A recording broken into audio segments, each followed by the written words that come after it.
You know when you were a kid and you would drive past McDonald's and you would say to your mom, can we go get Macca's? And she would say, no, we have food at home. Well, this is how I feel for a European summer. I swear every time I open Instagram, I see some influencer or a friend or a family member enjoying their freaking time over in Europe and just living their freaking best life. But I'm trying to save up for something big and I cannot be wasting my money on a $2,000 trip over to Europe. And then you got to pay for everything that's there. I mean, money is not the only reason. I have like -3 days for annual leave, but today we are going to prove that you can have a European summer at home in Melbourne in the winter. I mean, at least I think you can. I'm about to go get on the bus, but let's see if we can have our European summer at home.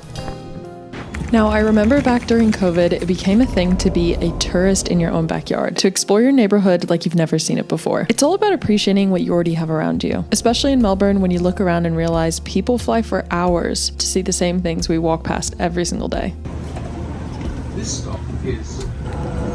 With that theme in mind of making the most out of what you have, we started our day at Melbourne Park, home of the Australian Open. We are at the beautiful Melbourne Park and I am meeting one of my good friends, Mon. She's actually a professional tennis player too, so she's gonna be flying out later today. So we're gonna really try and make today even better than a Euro summer, so we'll see how that goes.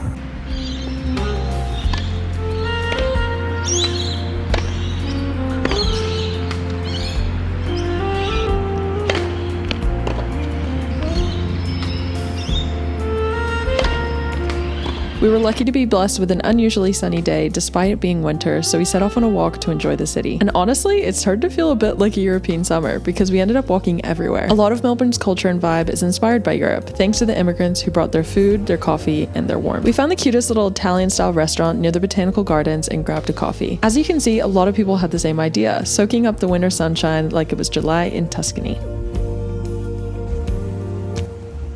When you're on holiday, time feels slower. There's no rush to get back to work or respond to an email. We felt that slowness today, walking through the gardens, watching the kids play, the parents chat. It was simple, but it was beautiful. Bye! Alright, we just said goodbye to Mon. She is flying out to Perth and then Thailand. But now we're getting to the afternoon. It's around like 2:30-ish and I'm feeling a little hungry. I'm gonna try and find some Italian vibes when we go into the city. I have a lot of options to pick from, but which one will I choose? Let's see.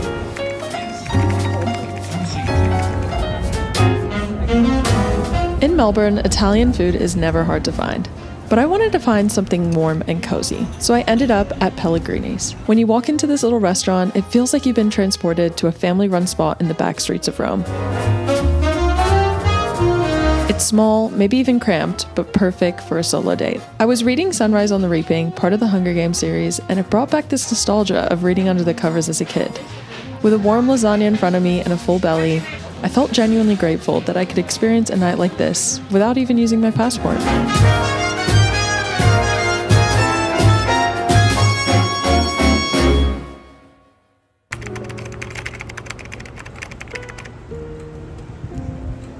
Honestly, that food was absolutely so delicious, but now I feel so full that I'm like, do I go get dessert? And the answer is absolutely yes. As I wandered through the Melbourne CBD, I tried to slow down even more, to take in the details. I started noticing more of the European architecture, old stone churches, wrought iron balconies, and then I heard singing. A group of kids were doing a silent disco, singing and dancing through the street together. It just made me smile. Sometimes Melbourne feels quieter in winter, a bit empty, but in that moment, seeing people so happy over something as small as a song or some sun, it reminded me how magical ordinary moments can be. I made my way to another Italian spot, Brunetti's, for dessert.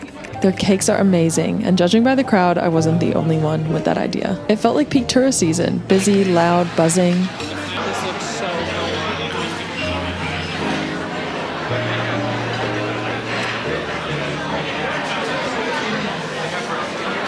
I checked my steps for the day and realized I'd walked almost 20,000 steps. Very on brand for a European summer.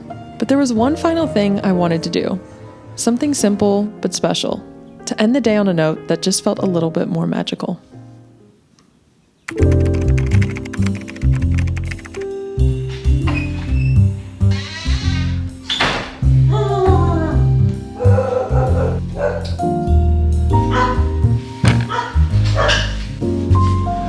Okay.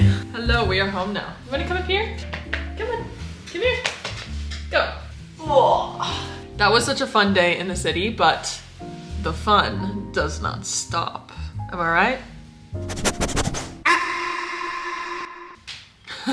But as I was taking the bus home, I had an idea on how we can make this night a little more Euro summer. So bear with me, and I'll be right back. Can I have an order of please?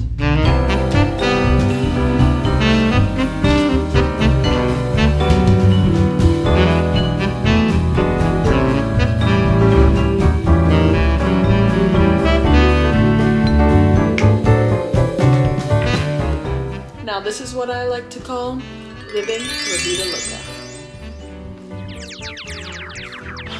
Also, I bet they don't have Chick-fil-A sauce in Italy, am I right? I definitely think there's something to making your own fun. Even if you're not in Europe, you can still have fun while you're at home. Honestly, I really hope this video inspires someone else to have their own fun and make their own Euro summer at home. If you end up doing it yourself as well, definitely tag me on my Instagram at @EllieMagelli of you doing your own version of this, because I would love to see what kind of fun you guys create. I am gonna polish off these chips, and James is in another Challenger's final, so guess who's staying up till midnight to watch it.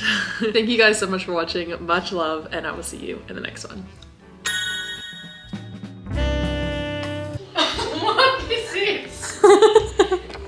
Do you want to join? What is it? Oh, Italy.